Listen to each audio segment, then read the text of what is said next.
pensando que ya Jesús no iba a estar más con él. Que quizás todo lo que Jesús había dicho, lo había contado, lo habían visto hasta ese momento, quizás solamente eran palabras que habían quedado en el olvido. Pero lo cierto es que ellos comenzaron a volver.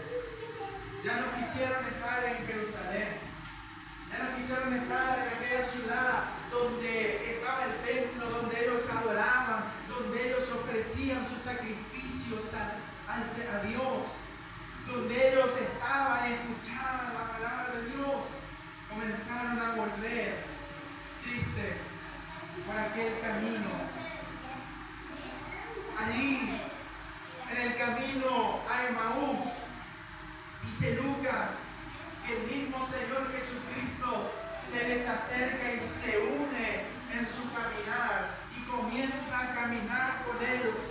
Y ellos estaban hablando, estaban quizás preguntándose un montón de cosas. Estaban hablando, dice Lucas, de todas aquellas cosas que habían acontecido. Y quizás ellos pudieran preguntarse como se preguntaba aquel malhechor, aquel ladrón que estaba al lado de la cruz de Jesús, diciendo quizás, si es Cristo, ¿por qué no se bajó de la cruz? ¿Por qué no venció a los romanos?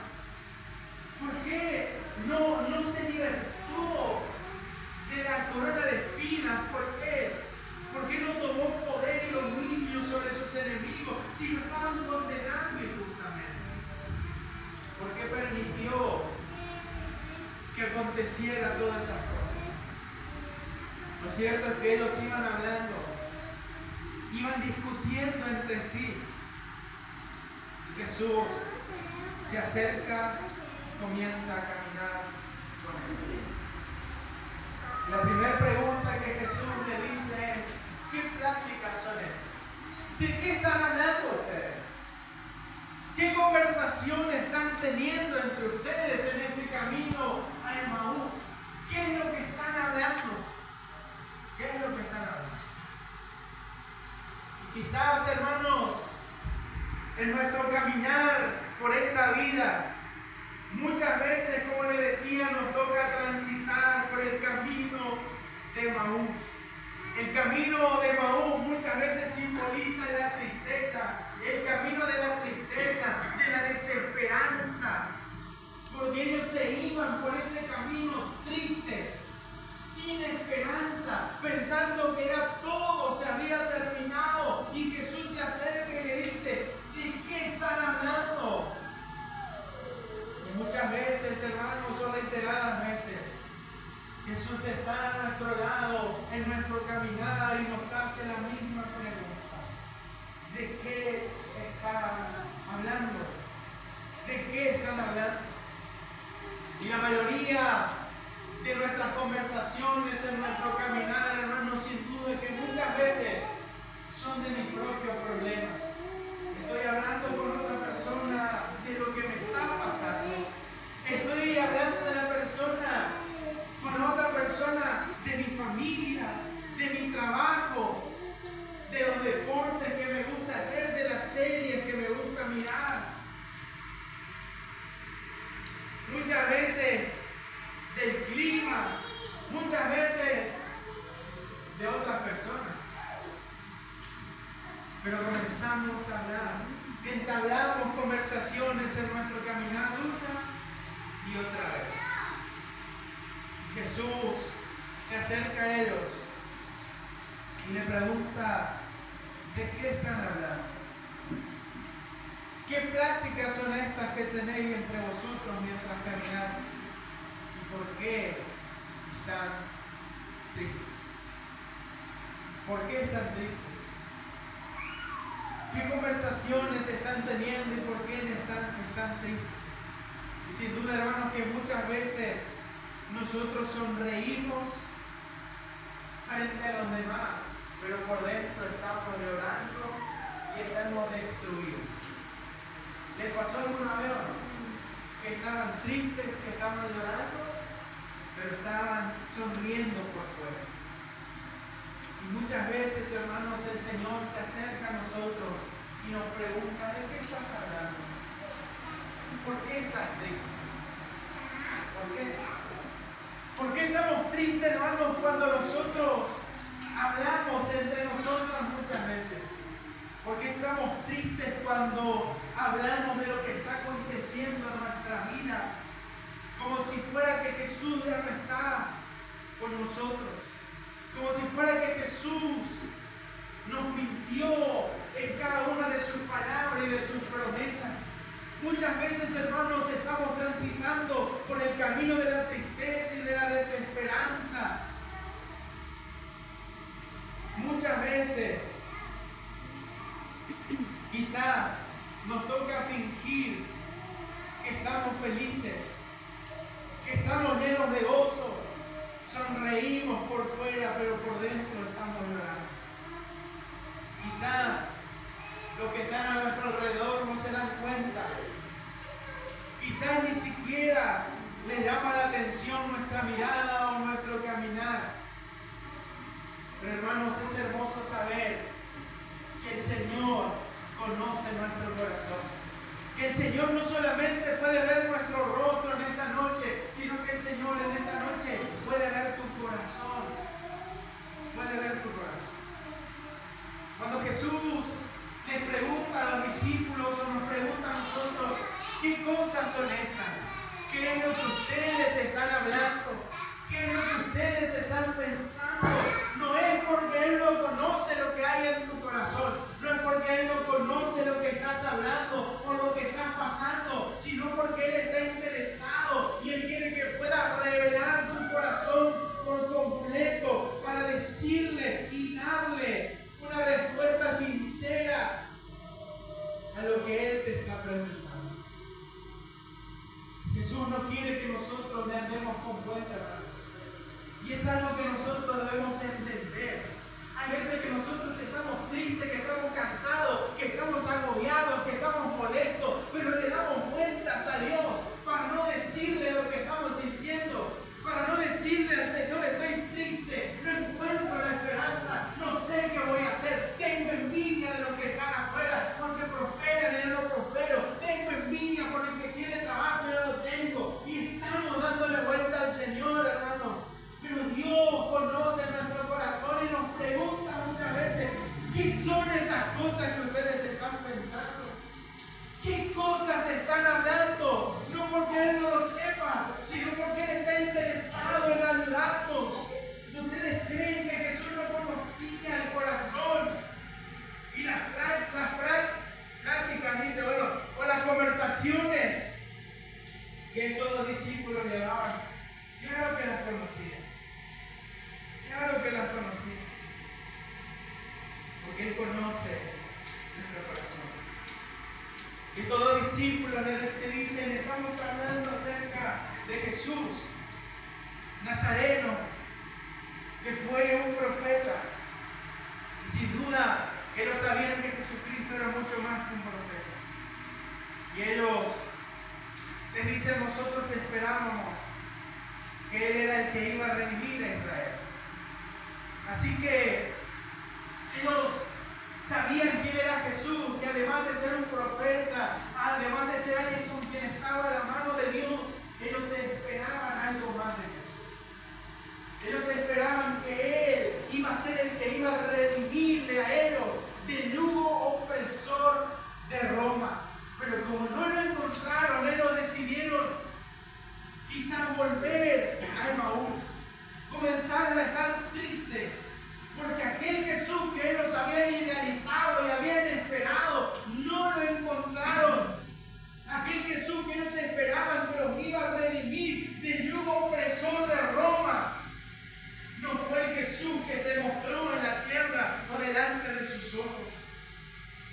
Ese Jesús que quizás los discípulos esperaban en las multitudes, que tomara la autoridad, derrocara al emperador, quitara a Herodes, le pegara una patada a Poncio Pilato y destruyera a todos los romanos y pusiera en alto a Israel. Fue ese Jesús que ellos vieron crucificado en una cruz por los mismos romanos que lo estaban oprimiendo, que le estaban muchas veces haciendo cosas injustas. Y hermanos, muchas veces, ¿saben por qué nosotros transitamos por el camino de Emaús? Porque a veces idealizamos un evangelio y un Cristo que la Biblia no nos presenta. Cuando pasamos por dificultades nos ponemos tristes y perdemos la fe. Comenzamos a dudar del poder de Dios. ¿Por qué?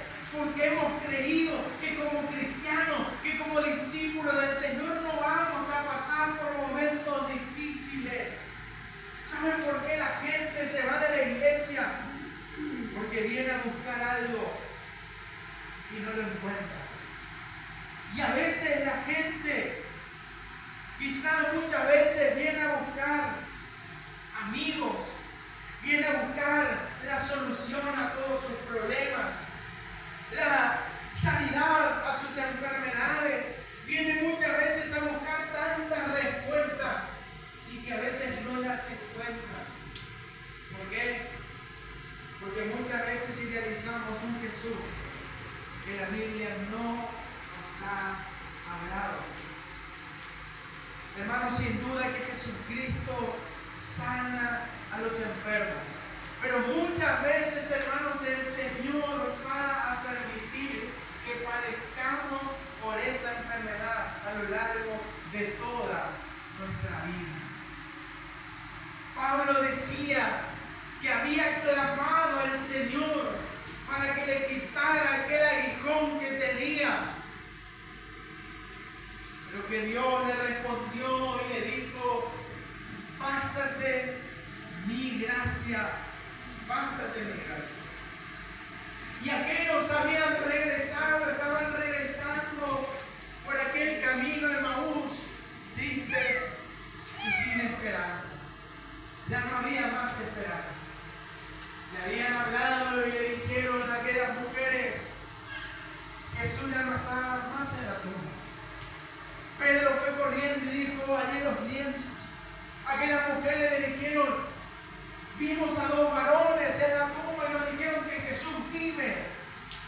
Pero aún ellos decidieron volver, decidieron no creer en lo que ellos estaban diciendo.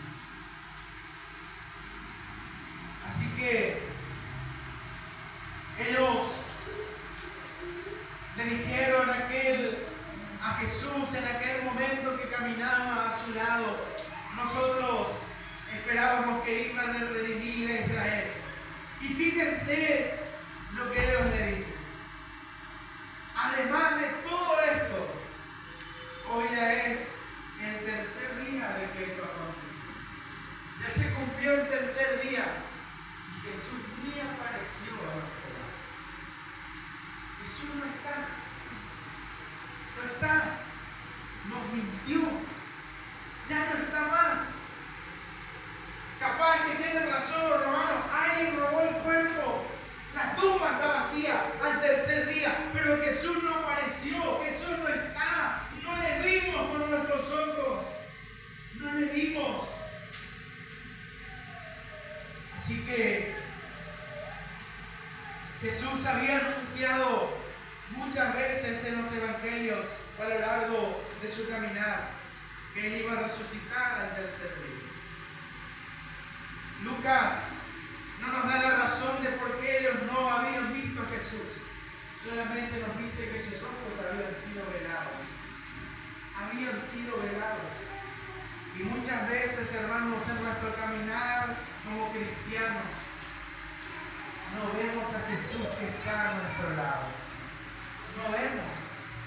No vemos porque cuando estamos camino a Emaús, nosotros estamos llenos de tristeza, inundados de desesperanza, estamos llenos de problemas, llenos de situaciones que estamos atravesando y ni siquiera podemos ver a Jesús a nuestro lado. Aún así, cuando Él nos ha prometido estar todos los días con nosotros hasta el fin del mundo. Hermanos, nosotros debemos entender que en el Evangelio no se trata de lo que nosotros podemos ver, no se trata de cuánto puedas ver o puedas sentir,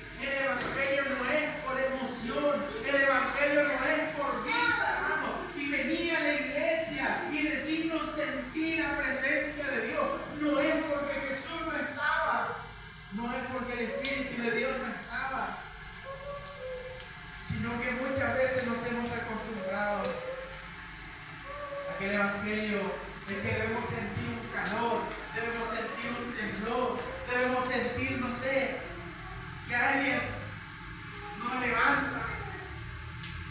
Pero el Evangelio no es por emociones. El Evangelio no se trata, hermanos, de que nuestro caminar vas a ver cada día como Dios obra milagrosamente en algo por tus ojos naturales. Es necesario que nosotros podamos clamarle a Dios que abra nuestros ojos para poder ver lo que Él está haciendo en lo espiritual. Hay muchas veces, hermanos, que los ojos de los cristianos están pelados, están cegados, no pueden ver a su Señor a su lado, no lo pueden ver porque sus ojos están cegados espiritualmente. Quizás aquellos discípulos podían ver las dificultades que había en el camino, las casas que habían de un lado al otro, quizás podían ver los árboles, las personas que quizás iban delante de él o venían detrás, pero no pudieron ver a Jesús que estaba caminando a su lado. Así que Jesús, por alguna razón, decide que sus ojos permanezcan velados hasta el momento de llegar a la aldea, a entrar a su casa, partir el pan, cenar con ellos, y recién ahí sus ojos son abiertos. Hermanos, muchas veces el Señor permite que nosotros no le veamos en nuestro caminar todos los días, porque muchas veces nosotros nos hemos acostumbrado que tenemos que ver un milagro, que algo tiene que suceder, algo extraordinario, y si no, el Señor no está a mi lado. Lo que el Señor quiere que nosotros podamos aprender es que a pesar de que no le veamos en nuestros problemas, Él está en control de todas las cosas. Aunque pienses que el Señor te ha abandonado, Él es fiel a su palabra, Él es fiel a sus promesas, Él está con nosotros todos los días, todos los días. Así que el Señor quería que entendieran algo tan importante. Él quería que ellos lograran entender que la muerte de Jesús, la muerte del Mesías, del Salvador, del Hijo de Dios, de su Maestro, no había sido un fracaso, sino que era el inicio del plan más maravilloso de la gloria de Dios y de la redención que venía a todo el mundo entero. Muchas veces, hermanos, el Señor nos va a permitir que nosotros pasemos por momentos de dificultad, por momentos de fracaso para nuestros ojos. Pero en cada uno de esos momentos que el Señor te permita pasar y atravesar, no es que el Señor te ha abandonado y se olvidó de vos, sino que se está cumpliendo en su soberana voluntad un plan perfecto conforme a su divino propósito para tu vida. Y Jesús había acercado a los discípulos que iban camino a Emaús, no para abrirle los ojos y para que Él lo conociera a primera vista, sino para que ellos entendieran lo que la palabra de Dios estaba hablando. Que desde el Génesis en adelante todos los profetas y aún Moisés habían hablado de este Cristo que iba a ser crucificado, pero que luego va a resucitar para traer redención a todo ser humano que habita y pisa esta tierra. Y hermanos, el Señor no está interesado muchas veces que nosotros conozcamos tantas cosas, sino que el Señor está interesado que puedas entender lo que la palabra de Él enseña, lo que su palabra nos enseña, que el plan más grande que la Biblia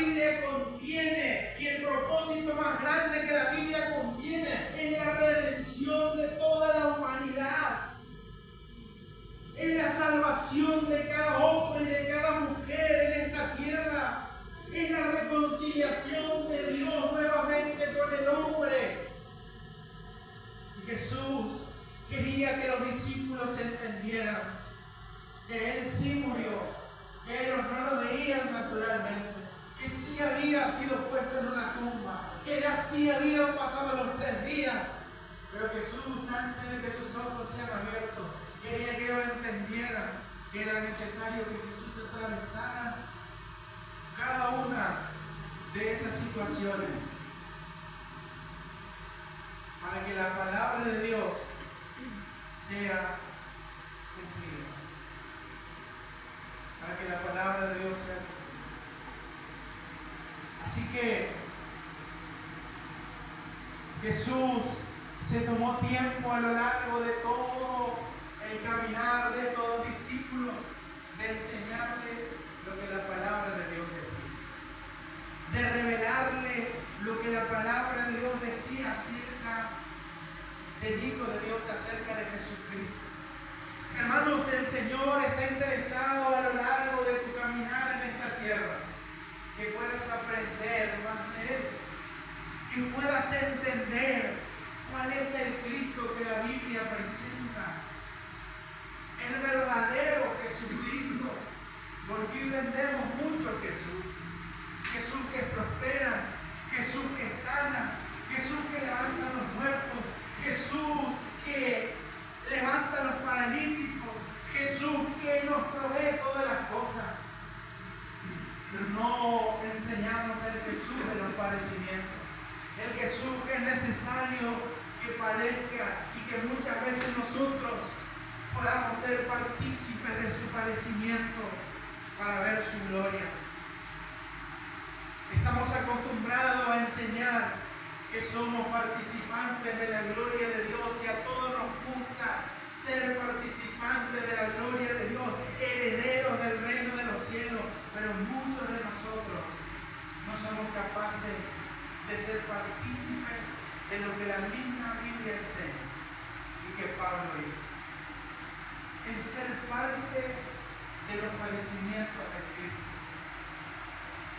Hermanos, Jesús padeció y lo hizo de una manera obediente, pero nunca pensó que el Padre la había abandonado. Jesús supo que en el momento que Él comenzó a atravesar, desde que comenzó su ministerio, desprecio, que quisieran matarlo, que quisieran levantar falso testimonio, que quisieran crucificarlo, que prefirieran a Barrabás antes que a Él. Jesús sabía que ese era el propósito de Dios, que a pesar de que Él estaba siendo azotado, el Padre seguía con Él, que a pesar de que Él estaba siendo coronado de espinas, el propósito del Padre estaba siendo cumplido en Él, que a pesar de que estaba siendo clavado en una cruz, el propósito del Padre estaba siendo cumplido. El propósito del Padre estaba siendo cumplido. Hermanos, el Evangelio del cristianismo no nos ofrece una vida libre de padecimientos, de persecuciones o de momentos difíciles, pero sí nos ofrece una vida en la que Jesús estará todos los días con nosotros, todos los días. No nos abandonará, no nos soltará de nuestra mano. Pero lo más maravilloso, hermanos, es que al caminar o al llegar ya a su destino a todos los discípulos, dice Lucas que Jesús hizo como que iba más lejos y ellos le rogaron que se quedaran con Él. Ellos le dijeron, quédate con nosotros. Le pidieron que se quedaran con Él. Jesús accedió a quedarse aquel día con ellos. Hermanos, aquel Señor que conoce todo lo que hay en nuestro corazón, en nuestra vida, sabe cuando nosotros realmente le invitamos hacer en nuestro corazón.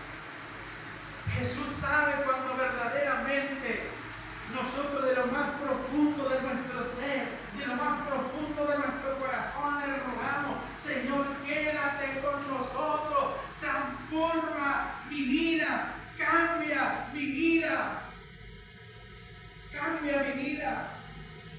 El Señor espera que pueda ser un deseo del alma, de lo más profundo de nuestro corazón, de lo más profundo de nuestro corazón. Que Él pueda quedarse, pueda morar en nuestra vida, en nuestro hogar, en nuestra familia. Y que podamos cada día conocerle más. Pablo dice a los Filipenses capítulo 3 versículo 10: a fin de conocerle y el poder de su resurrección y la participación de sus padecimientos, llegando a ser semejantes a Él en su muerte. Hermanos, el Señor conoce tu corazón y el Señor está dispuesto a quedarse a tu lado, transformar tu vida, cambiar todo tu ser. Cuando ese clamor sea tan sincero como el amor que le tenés al Señor Jesucristo, mientras no seamos sinceros con el Señor, seguiremos siendo la misma escoria que fuimos a lo largo de todo nuestro caminar, a pesar de que vivimos todos los días en Jerusalén y adoramos al Señor y vemos su gloria hasta que no le clamemos, así como dice aquel salmista, uno de los hijos de Coré, en el Salmo 42 versículo 1, dice: como el ciervo brama por las corrientes de las aguas, así clama por ti, oh Dios, el alma mía. Mi alma tiene sed de Dios, del Dios vivo, del Dios vivo. Hermanos, qué maravilloso es saber, es entender, es comprender que nada más y nada menos el Rey de Reyes, el Creador del universo, el que sustenta todas las cosas, aquel que todo lo llena en todo, dice Pablo, tiene el deseo de reposar, de vivir en nuestra vida, en nuestro hogar, en todo nuestro ser, a pesar de las personas que somos. Estos dos discípulos eran personas sencillas, no eran parte de los 12 apóstoles, no eran quizás sacerdotes, no eran fariseos, no eran escribas, no eran personas de renombre, ni siquiera se da el nombre de uno. Pero Jesús estaba interesado en morar en su casa, en estar con ellos, en transitar a lo largo del camino, Así que nosotros deberíamos entender que no importa quiénes seamos, qué renombre tengamos, qué vida hayamos llevado, qué reconocimiento podamos tener, lo más importante es que tal cual somos, el Señor desea y anhela entrar en nuestra vida, reposar, posar, morar en nuestra vida para poder hacernos cada día semejantes a Él y conocerle y verle un día tal cual es. Hermanos, nosotros debemos entender que el Señor Jesucristo está interesado en que nosotros podamos volver a ese Jerusalén, a ese lugar de adoración, a ese lugar donde vimos la gloria de Dios, pero que esta vez podamos volver entendiendo quién es Jesucristo, quién es el Señor, quién es el Rey que un día vendrá a buscarnos. ¿Quién es Jesús? ¿Quién es? ¿Quién dicen ustedes que soy yo? Le dijo Jesús a los discípulos. Hermanos, Dios le dijo a los discípulos en Hechos de los Apóstoles, y con esto termino, le pido a los músicos que puedan pasar. Jesús le dijo a los discípulos, quédense. ¿En dónde? ¿Dónde le dijo que se queden? En Jerusalén. Quédense en Jerusalén, hasta ser revestidos del poder de lo alto, hasta recibir el Espíritu Santo para ser testigos. Quédense en Jerusalén, quédense ahí.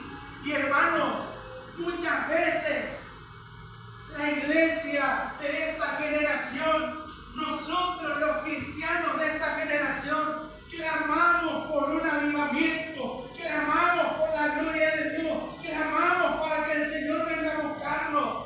Pero te pregunto una cosa, ¿conocer realmente al Señor que estás pidiendo que venga a buscarte? ¿Conocer realmente al Jesús que querés ver cara a cara un día? No es algo de menos, porque vas a ver un día al Señor tal como Él es. Pero el verle al Señor un día significará que te va a juzgar y te va a mandar a la condenación eterna, o te va a dar un galardón por la eternidad y vas a estar y vas a reinar con Él. Muchas veces, hermanos, vivimos en Jerusalén, adoramos en la iglesia, cantamos en la iglesia, oramos en la iglesia, leemos la Biblia en la iglesia, clamamos a Dios por un avivamiento en la iglesia, pero la iglesia debe entender que hasta que no conozca quién es su Señor realmente, nunca vendrá un avivamiento, porque la iglesia debe vivir como Jesús quiere que la iglesia viva. La iglesia debe conocer al Señor. Dicen estos discípulos que cuando sus ojos fueron abiertos se preguntaron, ¿no ardía nuestro corazón cuando leía la palabra? ¿No ardía nuestro corazón? ¿Cuántas veces arde tu corazón cuando lees la palabra de Dios? ¿Cuántas veces arde tu corazón? Necesitamos, hermanos, necesitamos que nuestros ojos vuelvan a ser abiertos, para conocer el propósito del Señor para este tiempo. Recordemos aquel ciego. Jesús le hace una pregunta y le dice, ¿qué quieres que haga por ti? Una pregunta tan obvia. Si Jesús sabía que él estaba ciego, pero aquel ciego le dice, Señor, quiero volver a ver, quiero volver a ver. Y hermanos, muchos de la iglesia han dejado de ver a su Señor, lo han dejado de ver. Yo no sé por qué el ciego dejó de ver, pero sí sé que cuando Jesús apoyó sus manos, cuando Jesús comenzó a orar, Él comenzó a ver y comenzó a identificar las personas. Hermanos, es necesario que le pidamos al Señor, quiero volver a ver, Señor, quiero volver a verte, quiero conocerte cada día más, quiero conocerte cada día más. Es necesario que podamos clamar al Señor, que nuestro clamor sea sincero. Hermanos, la iglesia del Señor, invito a que se pongan de pie. Todos los creyentes, todos los cristianos en todo el mundo se encuentran en una expectativa. Y es la misma en la que los discípulos que iban caminando a Maús se encontraban. Nosotros esperábamos.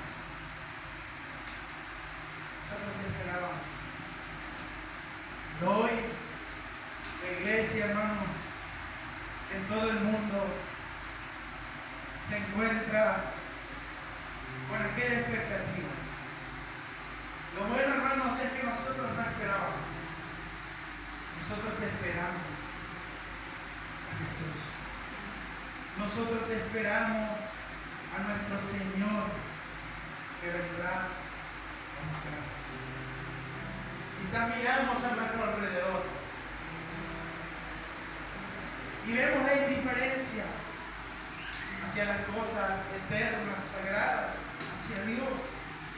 Vemos que los cristianos son perseguidos, son asesinados. Vemos que la palabra de Dios se está cumpliendo por todo lo que está aconteciendo. Pero la verdad es que nosotros esperamos a nuestro Jesús, que vendrá a buscarnos y a llevarnos a la eternidad. Muchas veces la duda entra en nuestro corazón. Quizás la duda entre en tu corazón. Quizás la duda venga y te preguntes, ¿será que el Señor vendrá a buscarnos? ¿Será que el Señor vendrá a librarnos?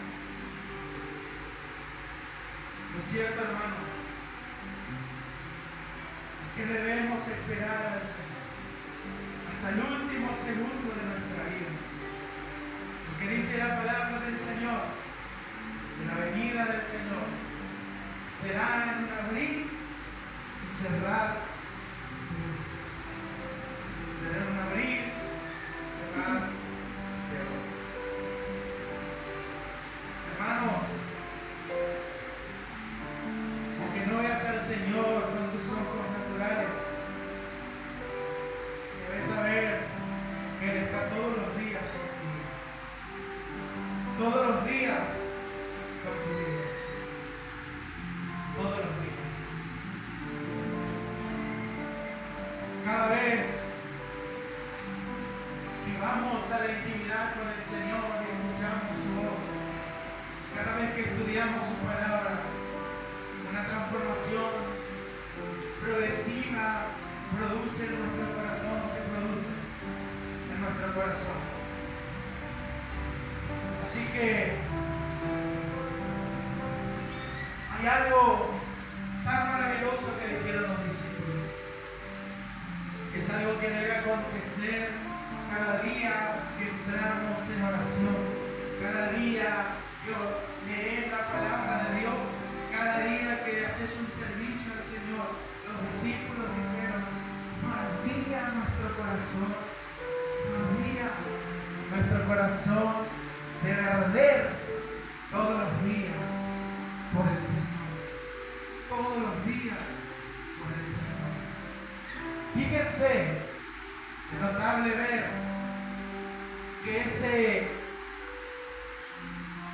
arder que utiliza Lucas es el mismo arder que utiliza Juan en Apocalipsis cuando habla y dice que la vez que el falso profeta y Satanás se han lanzado al lago de fuego y azufre que arde, que no se apague.